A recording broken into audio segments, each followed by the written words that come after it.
Sir दोनों आपके ताक़ुब में हैं। आतिफ के कानों में अख्तर की आवाज गूंजी। इन दोनों के अलावा कोई नजर आया?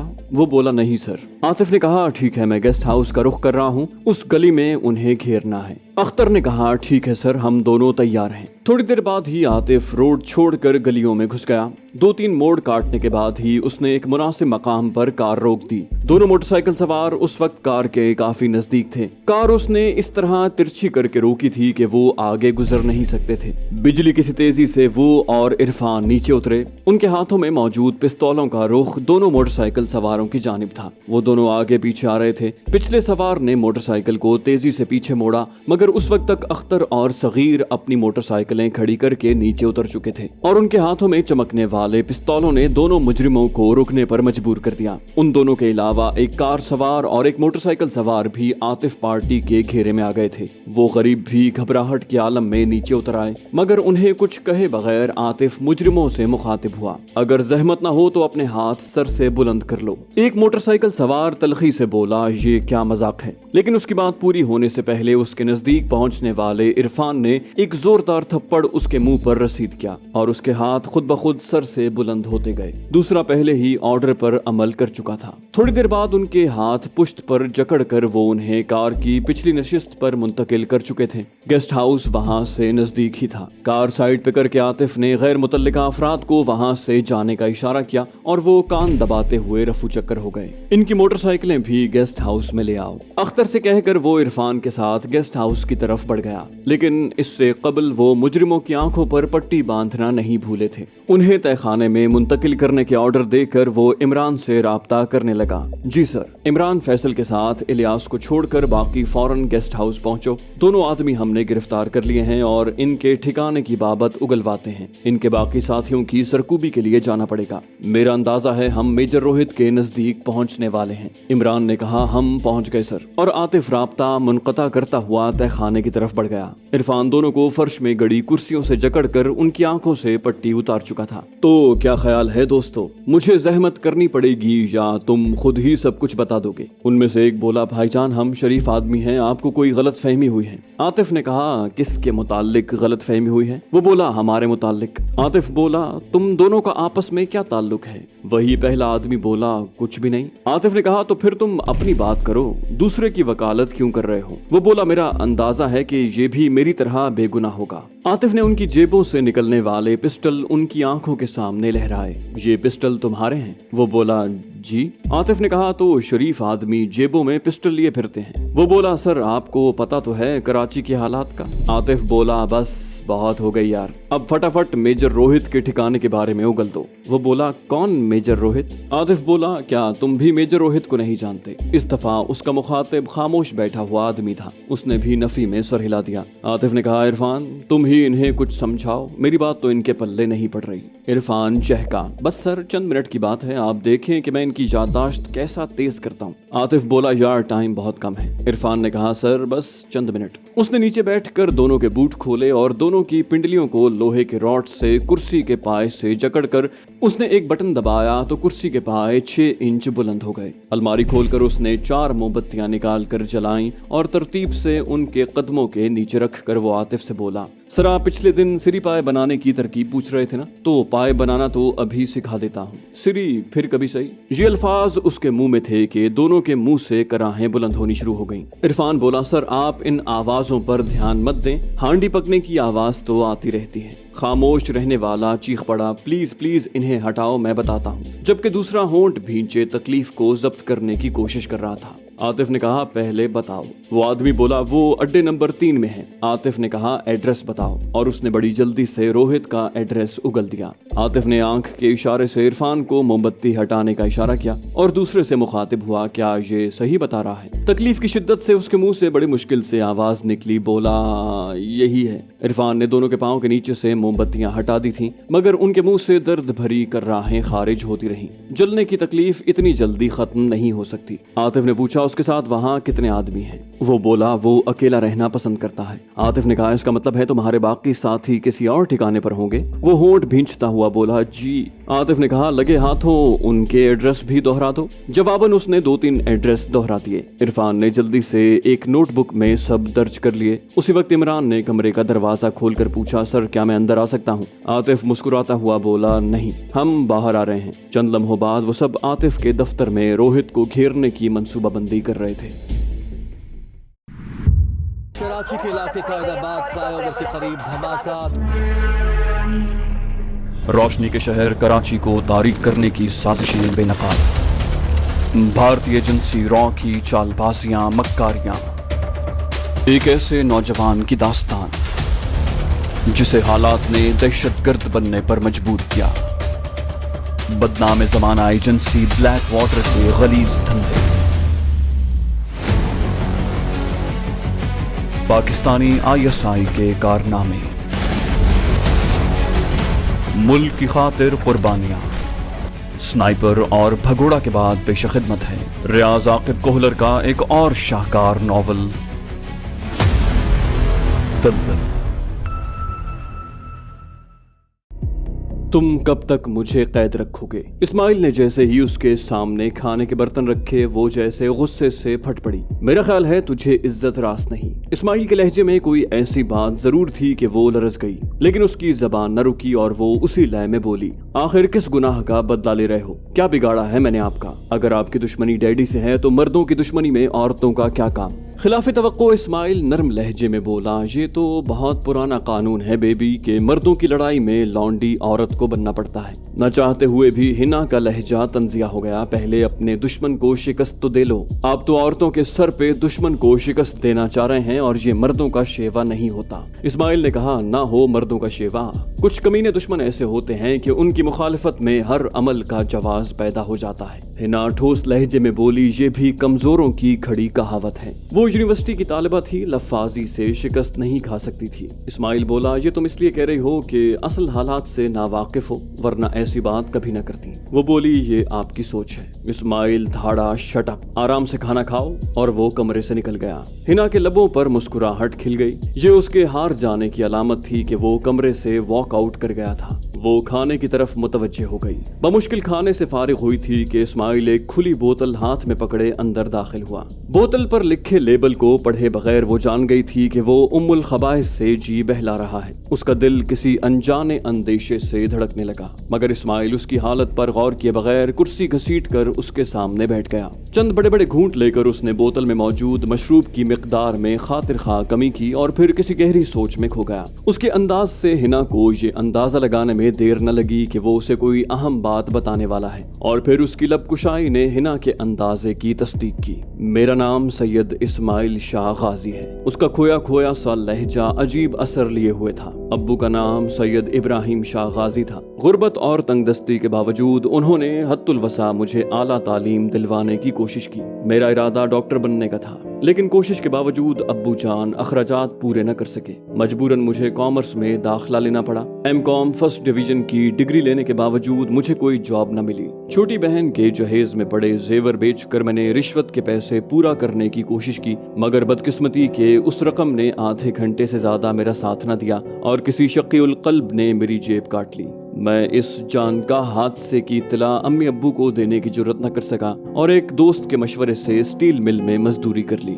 वालिदैन के सामने ये झूठ घड़ा कि मुझे नौकरी मिल गई है। छोटी बहन रेहाना, जिसे मैं प्यार से गुड़िया कहता था, वो बोलते बोलते रुक गया। बहन का नाम आते ही उसका सीना तलखी से भर गया और वो बोतल मुंह से लगाकर गटागट पीने लगा। पता है वो कैसी थी? जवान होने के बाद कभी मैंने उसे नंगे सर नहीं देखा था। ये कहकर वो फिर खामोश हो गया।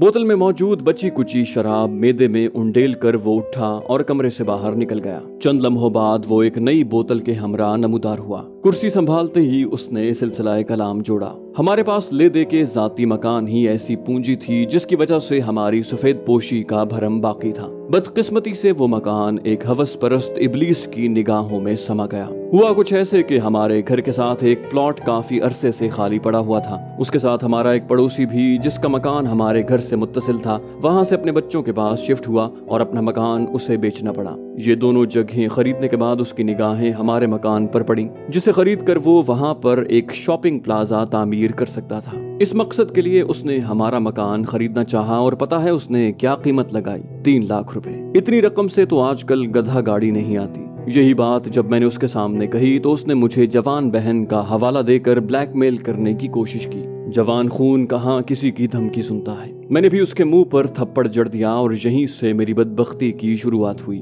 गुड़िया औरतों के एक स्कूल में सिलाई का काम करती थी। उसने इलाके के थानेदार के साथ साजबाज करके गुड़िया को स्कूल से उठवा लिया। मुझे और अब्बू को जब खबर मिली कि गुड़िया थाने में है, हम भागम भाग वहां पहुंचे।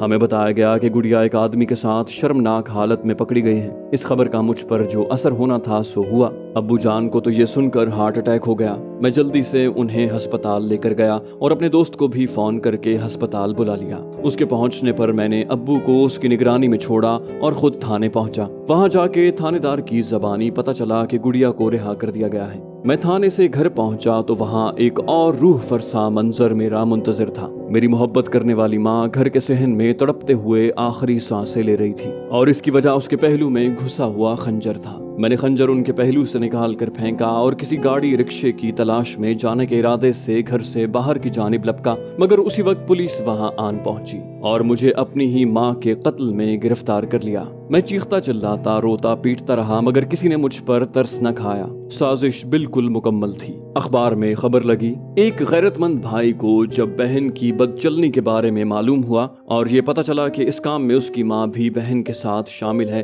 तो उसने अपनी माँ को हलाक कर दिया। शरीफ बाप को ये सुनकर हार्ट अटैक हो गया और वो अस्पताल में चल बसा, जबकि बहन घर से फरार हो गई। हिना फाजिल अली खान, तुम अंदाजा करो कहानी कितनी परफेक्ट है। फिर इसी पे बस न हुआ, बल्कि उसी दिन उस सेठ का एक चेला मुझसे मकान की मिल्कियत के कागजात साइन करवाने आन पहुंचा। मेरे जोम में मेरे पास गवाने को कुछ नहीं बचा था। मैंने कागजात साइन करने से इनकार कर दिया, जिसकी पादाश में मुझे रातों रात थाने से सेठ के अड्डे पर मुंतकिल कर दिया गया। मेरे सामने मासूम गुड़िया को लाया गया, जिसका कसूर सिर्फ इतना था कि वो उस भाई की बहन थी जो उसके नाम का ताना बर्दाश्त नहीं कर सका था। जब जवान बहन सामने लाई गई तो मैं इनकार न कर सका और जायदाद के कागजात साइन करके दे दिए, मगर सेठ ने उस वक्त वो घटिया हरकत की, वो इंसानियत सोच सुलूक किया जिसकी तकलीफ आज भी मेरे सीने में छुपी हुई है। उसने मेरी आंखों के सामने मेरी मासूम गुड़िया को चारपाई से बांधकर शिद्दत गम से इस्माइल की आवाज हलक में घुट गई थी और वो चंद लम्हों के लिए बोलने के काबिल न रहा।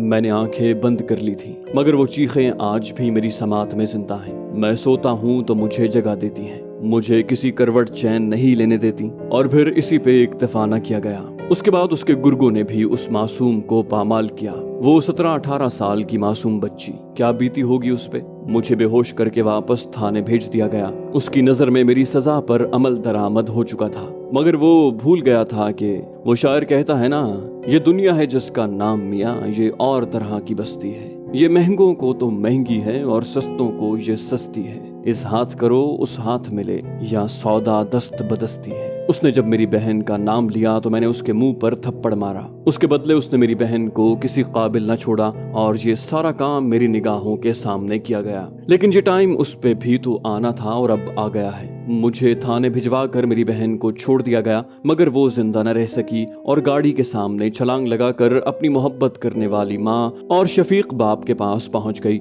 लेकिन मुझे बहुत बड़ी जिम्मेदारी सौंप गई, एक हवस परस्त जालिम सेठ से बदला लेने की जिम्मेदारी। एक कत्ल के जुर्म में कैद मुल्जिम के लिए ये नामुमकिन बात थी, मगर मेरे खुदा के लिए नामुमकिन नहीं थी। और एक फरिश्ता सीरत शख्स ने मुझे हवालात से फरार करवाया, इस काबिल बनने में मदद दी कि आज मैं उस सेठ की नींदें उड़ा सकूं। जानती हो हिना फाजिल अली खान के वो सेठ कौन है? उस सेठ का नाम है सेठ फाजिल अली खान। अब बताओ हिना फाजिल अली खान के बुज़दिल कौन है, मैं या तुम्हारा बाप? इस जंग में औरतों को घसीटने वाला कौन है, मैं या तेरा बाप सेठ फाजिल? अगर उसने मेरी मासूम बहन के साथ ऐसा शर्मनाक सलूक किया तो क्या मुझे ये हक हासिल है कि नहीं कि मैं भी उससे वैसा ही बदला ले सकूं? क्या मैं उसे वैसा ही दुख पहुंचाने का हकदार नहीं हूं? बताओ। इस्माइल की आवाज बुलंद होती गई। हिना ने खामोशी से सर को झुका लिया और इस्माइल बोतल मुंह से लगाए कमरे से निकल गया। आज उसे एक बहुत बड़ा फैसला करना था। हमारे पास टाइम बिल्कुल नहीं है। किसी भी लम्हे वो अपने आदमियों की गिरफ्तारी से वाकिफ होकर अपना ठिकाना बदल सकते हैं। आतिफ के कहने पर इमरान ने जवाब दिया, उसूली तौर पर तो उन्हें अब तक पता चल जाना चाहिए। आतिफ बोला, ऐसा ही है। अभी थोड़ी देर पहले उनके मोबाइल पे रिंग आया था। मैंने कॉल अटेंड करने की बजाय मैसेज लिख दिया कि हम फिलहाल बात नहीं कर सकते, थोड़ा इंतजार करो और दोबारा कॉल न करना। इमरान ने कहा, तो फिर चलें सर, टाइम कम है। आतिफ बोला, इन दोनों ने अपने 3-4 ठिकानों के मुतालिक बताया है, जिनमें से सबसे अहम मेजर रोहित का ठिकाना है, क्योंकि सरगना वही है और सबसे पहले उसी का बंदोबस्त करना पड़ेगा। लेकिन उसके साथ बाकी को भी नजरअंदाज नहीं किया जा सकता। इसलिए यूं करते हैं कि इरफान, तुम अपने साथ सगीर, अख्तर और सुहेल को ले जाकर उनके बाकी ठिकानों पर हल्ला बोल दो। मैं इमरान और आमिर और अमजद के साथ मेजर रोहित को घेरता हूँ। इरफान असबात में सर हिलाता हुआ बोला, ओके सर, ठीक है। हस्बे आदत आतिफ ने पूछा, कोई इस फैसले में तरमीम करना चाहता है? तमाम बैक जबान बोले, नहीं सर। आतिफ खड़ा हो गया, तो फिर चलो, और तमाम उसके हमरा बाहर निकल आए। थोड़ी देर बाद वो मुख्तलिफ गाड़ियों में सवार अपनी मंजिल की जानिब रवा दवा थे। गेस्ट हाउस से ही वो मुखालिफ समतों में रवाना हो गए थे। आतिफ और इमरान एक गाड़ी में थे, जबकि आमिर और अमजद दूसरी गाड़ी में थे। गेस्ट हाउस से थोड़ा आगे बढ़ते ही आतिफ ने ऑर्डर पास किया, आमिर, तुमने कार मकान की पिछली समत ले जाकर रोकनी है। वो बजरिया वायरलेस राब्ते में थे। आमिर मुख्तसरन बोला, ओके सर। आतिफ ने कहा, बाहर रुकने की जरूरत नहीं, तमाम इकट्ठे अंदर घुसेंगे। आमिर और अमजद पुश्त से, जबकि इमरान और मैं सामने से। अमजद ने मशवरा देते हुए कहा, कम से कम एक बंदे को तो बाहर होना चाहिए। आतिफ ने कहा, कोई जरूरत नहीं, नफरी कम है। यूं भी अगर उन्हें अपने आदमियों के गिरफ्तार होने की इत्तला हो गई हुई तो वो अफरा तफरी में भागने की कोशिश करेंगे। इसके बरक्स होने की सूरत में वो गाफिल होंगे और उन्हें अंदर घेरना ही फायदेमंद रहेगा। वो बोला, जैसे आपकी मर्जी सर। आतिफ ने कहा, नहीं अमजद, बात मेरी मर्जी की नहीं है और ना ही कभी मैंने अपनी मर्जी मुसल्लत करने की कोशिश की है। आप दलील से बात करो और अपनी बात मनवा लो।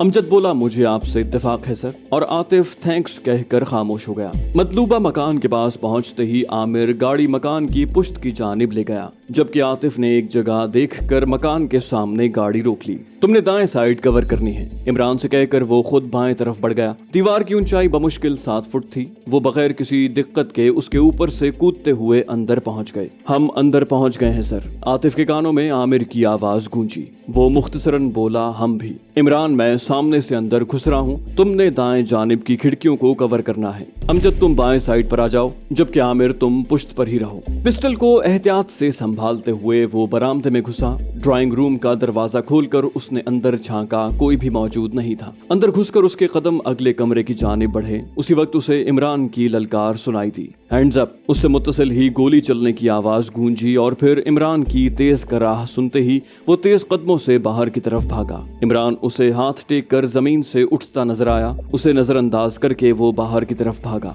दरवाजा खोलने का तकल्लुफ किए बगैर वो दीवार के ऊपर से होता हुआ बाहर आ गया, मगर मुजरिम गायब था। थोड़ी देर दाएं बाएं घूमकर वो वापस मकान में आ गया। इस असना में अमजद उसकी तकलीद में बाहर निकल आया था। उसे बाहर रहने का इशारा करके वो अंदर घुसा तो उसे इमरान और आमिर एक बूढ़े आदमी को गिरफ्तार किए दिखाई दिए। आमिर उसे देखते ही बोला, अंदर तो सिर्फ यही है सर। आतिफ ने कहा, मेरा ख्याल है भागने वाला मेजर रोहित था। वो बोला, यकीनन वही था सर, सॉरी कि वो मेरी गफलत की वजह से भाग गया। आतिफ ने कहा, गफलत नहीं, कमजोरी कहो इमरान। इमरान ने सर झुका दिया, ऐसा ही है सर। आतिफ ने पूछा, वैसे हुआ क्या था? इमरान ने कहा, सर वो अचानक खिड़की में नमूदार हुआ, मैंने उसे देखते ही पहचान लिया था। पिस्टल की वजह से मैं कुछ ज्यादा ही लापरवाह था। मेरे ललकारने पर जब वो न रुका तो मैंने उसकी टांग पर गोली चलाई, मगर अपनी फुर्ती की वजह से वो बच गया और इससे पहले कि मैं दूसरी मर्तबा ट्रिगर दबाता उसकी फ्लाइंग किक मेरा हाल पूछ चुकी थी। आतिफ ने कहा, चलो कोई बात नहीं। वो बोला, सर वो मेरी तवक्को से ज्यादा फुर्तीला साबित हुआ है। आतिफ बोला, हाँ काफी मंझा हुआ एजेंट है। इस बारे में आप लोगों को तफसील से ब्रीफ कर चुका हूँ और फिर हमीद और जफर का अंजाम आप लोगों के सामने है। बहरहाल अब यूं करो, आमिर तुम इसे बाहर ले जाकर कार में बिठाओ, इमरान और मैं मकान की तलाशी लेकर आते हैं। आमिर सर हिलाते हुए उस बूढ़े को साथ लिए मकान से बाहर निकलता गया, जबकि आतिफ और इमरान अंदरूनी इमारत की तरफ बढ़ गए।